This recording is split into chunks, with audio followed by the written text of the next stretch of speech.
नेपाल और भारत पर चीनी राजदूत के तंज से बवाल। दुखद हादसे पर की ओछी टिप्पणी। दुखद बस हादसे को लेकर नेपाल में चीनी राजदूत सेन सोंग की एक टिप्पणी ने विवाद खड़ा कर दिया है। उनके बयान ने नेपाल के नेताओं के अलावा आम लोगों में भी नाराजगी है और वे माफी की मांग कर रहे हैं। नेपाल में 12 जुलाई को एक भीषण बस हादसा हुआ था। बसों में सवार 65 लोगों में से 62 अब भी लापता हैं, जिनकी तलाश के लिए अभियान जारी है। इस बीच दुखद हादसे को लेकर नेपाल में चीनी राजदूत सेन सोंग की एक टिप्पणी ने विवाद खड़ा कर दिया। उनके बयान ने नेपाल के लोगों में भी नाराजगी है। 28 जुलाई को प्रकाशित एक खबर को शेयर करते हुए चीनी राजदूत सेन सोंग ने लिखा था, 19 किलो का चुंबक जो लापता बस की तलाश के लिए लाया गया था वह खुद गायब है। उन्होंने एक्स पर यह बात लिखी थी, जिसे लेकर नेपालियों में गुस्सा है। वह मान रहे हैं कि चीनी राजदूत ने दुखद हादसे पर संवेदना जताने की बजाय मजाक बनाया है, जिसे स्वीकार नहीं किया जा सकता। यह हादसा 12 जुलाई को हुआ था, जब त्रिशूली नदी में 2 बसें बह गई थी। भारी बारिश के चलते नदी उफनाई हुई थी।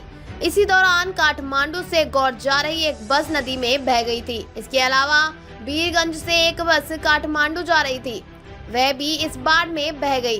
दोनों बसों में कुल 65 लोग सवार थे, जिनमें से 62 के बारे में पता नहीं चल सका है। यह घटना नेपाल के चितवन जिले के सिमलताल में हुई थी। इस हादसे में लापता लोगों के बारे में कोई सुराग नहीं मिल सका है। इसके अलावा बसों के बारे में भी खोज जारी है और पता नहीं चल पा रहा है कि दोनों कहां हैं। इसी अभियान में मदद के लिए नेपाल ने भारत से गुहार लगाई थी। इस पर भारत ने 12 सदस्यों का एक टोली दल भेजा था, जिनके पास चुंबक भी थे।